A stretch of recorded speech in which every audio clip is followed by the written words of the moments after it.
예, 안녕하세요. 예, 그동안 잘 지내셨습니까? 예, 지난 시간에는 동양 신화가 왜 귀환해야 되는가, 이 시대에 우리가 왜 동양 신화를 필요로 하는가, 여기에 대해서 말씀을 드렸고요. 여러분들 그 공감하셨죠? 예, 동양 신화가 귀환해야 할 그 우리의 그 상상력에 말하자면 그 다양화를 위해서는 동양 신화가 귀환해야 된다. 이렇게 공감하셨으리라고 믿습니다. 그러면 이제부터 우리는 정말 그 동양 신화의 내용이 무엇인지 여기에 대해서 이제 우리 그 살펴봐야 되겠죠. 그래서 제 2강에서는 그 동양의 창세 신화에 대해서 한번 살펴보도록 하겠습니다. 창세 신화는 창조 신화라고도 하는데 이 세상이 어떻게 해서 생겼는가 하는 것에 관한 그런 그 신화입니다. 아마 신화 중에서 굉장히 그 중요한 그런 그 내용을 그 갖는 그런 그 비중을 차지하는 신화입니다.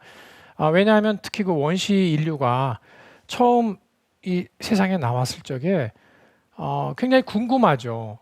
이 세상이 어떻게 해서 생겼을까? 하늘과 땅은 또 저 하늘에 있는 그 별들은 이런 이 또 식물과 동물 이 모든 또 인간 자체도 어떻게 해서 생겼을까 모든 것이 궁금합니다. 가장 원초적인 어떤 그 의문입니다. 그런 그 원초적인 그 의문 이것을 말하자면 그 이야기로 풀이한 것이 바로 창세 신화 또는 그 창조 신화라고 합니다. 자, 이제 우리 그 동양의 이 창세 신화에 대해서 그 알아보도록 하겠습니다. 자, 태초에는요, 이 모든 그 이 온 세상이 다 깜깜하고 암흑이었다. 이렇게 그 옛날 사람들은 생각을 했습니다. 이것은 동서양이 다 마찬가지입니다. 그래서 그리스 로마 신화에서도 그렇고요. 또는 그 성경의 그 구약에서의 그 신화도 태초에는 다 암흑과 혼돈이었다. 이렇게 얘기를 하고 있습니다. 자, 그런데 이제 여기서 그 우리 그 동양 신화의 흥미로운 이런 그 이야기가 있습니다. 자, 혼돈은요, 정말 뭐라고 규정할 수 없는 것이죠. 깜깜하고 아무것도 없으니까요. 정말 뒤죽박죽인 그런 그 상태이죠. 자, 그런데 이러한 혼돈을 뭔가 이렇게 이미지, 형상화한 것이 있습니다. 이 동양에서는요. 자, 어떻게 형상화했느냐? 바로 이름도 붙였어요. 이 혼돈을 지금 이런 모습으로, 여러분들 이 지금 모습을 보십시오. 이렇게 생겼답니다. 이거 굉장히 참 신기한 일이에요. 혼돈을 한번 그림으로 그려봐라 했을 적에요. 그냥 깜깜하게 그냥 막 색칠할 수도 있을 거예요. 그렇죠? 막 뒤죽박죽인 걸로 보통 우리 생각은 그렇죠. 근데 이렇게 그렸어요. 이 동양에서는요. 이거는 다른 신화에서 유래를 찾아볼 수가 없어요. 혼돈을 이렇게 형상화하고요. 게다가 신격화했어요. 혼돈의 신이에요, 이게. 혼돈의 신인데요. 자, 이 모습을 보면요. 여기 어떻습니까? 얼굴이 없어요. 진짜 혼돈스럽죠. 이 얼굴이 없는. 네. 그런데 밑에 발이 6개 있네요. 그렇죠? 그 다음에 날개가 4개 있고요. 자, 이 혼돈에 대한 기록을 한번 보죠. 천산이라는 곳에서는 금과 옥이 많이 난다. 근데 이곳에 어떤 신은 그 형상이 누런 자루 같은데 아까 누런 자루 이렇게 푸대자루 같이 생겼잖아요. 붉기가 빨간 불꽃 같고 6개의 다리와 4개의 날개를 갖고 있으며 얼굴이 전혀 없다. 춤과 노래를 그런데요. 특징이 있어요. 춤과 노래를 잘할 줄 알아요. 춤과 노래를 잘하는 이 신이 바로 제강이다. 자, 일단 이 이목구비가 없다는 거, 우리의 그 감각기관 이걸 초월한 존재라는 거, 그런 의미에서는 이게 아마 그 혼돈의 어떤 속성과도 좀 닮지 않았을까 그런 생각이 들고요. 그 다음에 춤과 음악을 잘한다. 어떤 그 원초적인 힘을 좀 그 에너지화한 거다. 이렇게 그 얘기를 할 수가 있죠. 그래서 이 제강이라는 이런 그 이 존재가 바로 그 혼돈의 신이로서 그런 어떤 원초적인 에너지를 그 가지고 있는 그런 존재다. 감각기관을 초월한 그런 능력을 갖고 있는 그런 존재다. 이렇게 생각해 볼 수 있겠습니다. 여기에서 어떤 혼돈에 대한 우리가 지금 생각하는 것과 같은 어떤 부정적인 그런 인상은 별로 보이지 않습니다. 모습이 조금 약간 엉뚱하긴 하지만요. 예, 그냥 재밌게 봐줄 수 있는 그런 모습이죠. 예. 자, 여기에서 이제 우리가 조금 더 알아볼 것이 바로 이 산해경이라고 하는 책입니다. 이 혼돈에 대한 기록을 담은 이 산해경이라는 책이 등장을 하는데 이게 굉장히 중요한 책입니다. 잠깐 이 책을 알아보겠습니다. 중국 신화의 가장 기본적인 책이에요. 중국 신화를 가장 많이 담고 있는, 그리고 이것은 이 동아시아 상상력의 원천이다. 이렇게도 말할 수가 있습니다. 그래서 이 전국 시대에 그 성립이 됐는데 바로 중국의 대표적인 그 신화집이고요. 물론 다 한자로 되어 있죠. 그러나 이제 번역이 되어 있지만 그 문장은 굉장히 간단해요. 내용들이 간략하게 되어 있는데 거기에 굉장히 깊은 많은 그러한 의미, 신화적 의미를 담고 있는 그러한 책입니다. 자, 우리 이 혼돈이라고 하는 것이요, 신화적으로 어떻게 변천했는지 한번 좀 살펴볼 필요가 있습니다. 자, 지금 살펴보신 것처럼 산해경에서의 제강은 일상의 감각 능력을 배제하고 춤과 노래로 소통하는 존재입니다. 그리고 원초적인 어떤 그 힘의 에너지의 하나의 그 상징이에요. 자, 이렇게 볼 수가 있고요. 그런데 이것이 전국 시대의 그 장자, 이 도가의 그 현인이죠. 이 장자에 오면요, 또 이렇게 다른 모습을 보여줍니다.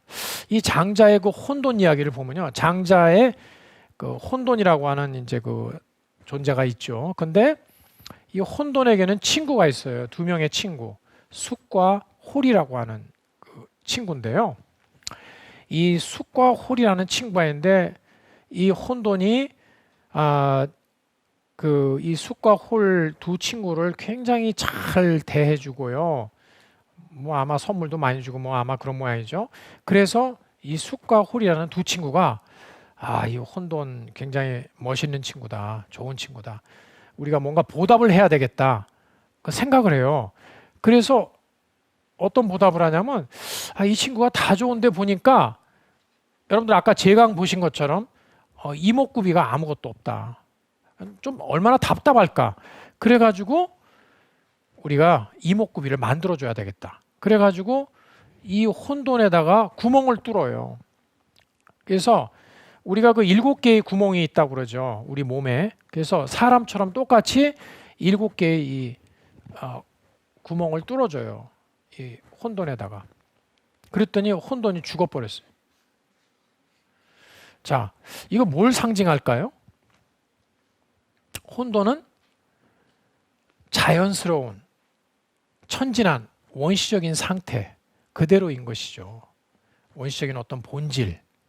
근데 여기에다가 감각기관은 우리 인간이 갖고 있는 거잖아요. 그러니까 거기에 어떤 인위적인 힘을 가하면 그것은 파괴된다 하는 이런 이치를 담고 있죠. 이 도가 철학에서는 무위자연, 자귀적인 일을 하지 않고 정말 자연의 도리에 맞게 살아라 이렇게 얘기를 하는데 그것과 관련된 일종의 그 우화이죠. 이것은. 그래서 특히 여기 숫과 홀은요, 또 짧은 시간을 의미해요. 결국 시간.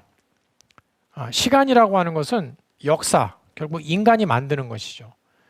그래서 이 혼돈은 말하자면 이 시간이 없는 그 영원한 존재인데 거기에 어떤 그 인간의 인위적인 그 힘이 가해졌을 적에 그것은 파괴되고 만다. 자연은 또는 진리는 파괴되고 만다 하는 이러한 그 교훈을 함축하고 있습니다.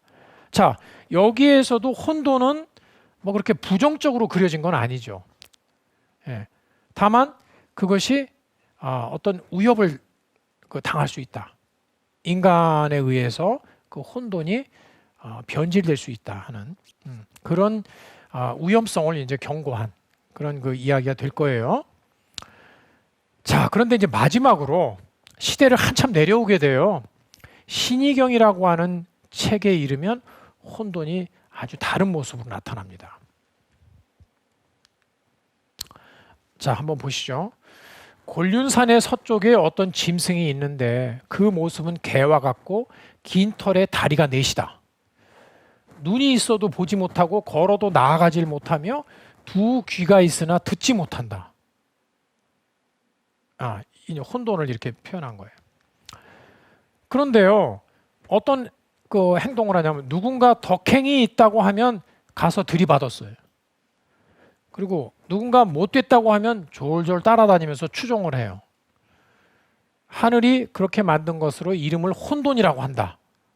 자, 이렇게 얘기를 했어요. 그러면 여기에서 혼돈은요, 듣지도 못하고 보지도 못하고 정말 그 뭐라고 할까요? 아무것도 무지한 이런 존재인데다가 게다가 사리 분별 능력도 없는 거예요. 그러니까 시비와 옳고 그름과 선악이 완전히 막 뒤죽박죽이 된 이런 존재, 그것을 혼돈으로 이렇게 인식을 한 거죠. 자, 이 신의경이라고 하는 이 책은요, 동방삭이라고 하는 사람이 지었다고 하는 그런 그 책인데, 그것은 이제 실제 작자가 아니라는 거 설도 있어요. 그래서 실제 이 책이 만들어진 시기는 3세기라든가 4세기 훨씬 그 밑으로 내려와요. 그러면 그 시기쯤 가면 사람들이 아까 산해경에서 봤던 또는 장자에서 그 봤던 것처럼 혼돈을 그렇게 좋게 생각하지 않았다는 거죠. 혼돈의 이미지는 이제는 아주 멍청이거나 그렇지 않으면 정말 그 사리를 모르는 이런 존재. 어쩌면 오늘날까지 우리가 쓰는 혼돈의 이미지하고 비슷하게 된 거죠. 태초에는 다 암흑과 혼돈이었다. 눈이 있어도 보지 못하고 걸어도 나아가질 못하며 두 귀가 있으나 듣지 못한다. 이 깜깜한 혼돈 속에서 이 혼돈이 막 굉장히 오랫동안 지속되다가 거기에 저절로 큰 거인이 생겨나요. 엄청나게 큰 아주 우주적인 거인이죠. 인류가 자연 속에서 살았기 때문에 인간과 자연은 한 몸이다, 같다. 우리 인체는 자연의 축소판이다, 소우주다. 자, 그 다음에 이제 우리 혼돈의 시대가 이제 끝나요. 모든 신화를 보면 혼돈의 시대가 끝나면 그 다음에 이제 세상이 막 창조되고 막 이제 그렇게 되거든요. 자, 이 세상을 이제 창조를 하는데 어떻게 해서 이 세상이 창조되느냐? 여기에 등장하는 것이 뭐냐면 큰 거인입니다. 이 깜깜한 혼돈 속에서 이 혼돈이 막 굉장히 오랫동안 지속되다가 거기에 저절로 큰 거인이 생겨나요. 엄청나게 큰 아주 우주적인 거인이죠. 이 거인이 이제 혼자 막 자라나면서 처음에는 이게 그 안에서 잠을 자고 있다가 나중에 깨어나면서 막 이렇게 위로 밀고 하니까 하늘이 생기고 또 아래를 또 이렇게 막 밀어붙이니까 또 땅이 이렇게 생기고 이제 그랬다고 그래요. 하늘과 땅이 이렇게 분리가 되고요. 그러면서 이제 혼돈이 점점 이렇게 막 옅어지는 거죠. 자, 그래서 이제 큰 거인 반고라는 이런 그 거인이 이제 막 혼돈 속에서 태어나는데요. 이 반고가 몇만 년을 혼자 살아요. 그냥 살다가 어느 날 그냥 죽어요. 반고가 이제 오래오래 살다가 죽은 거죠. 그랬더니 이제 거기서 변화가 생겨요.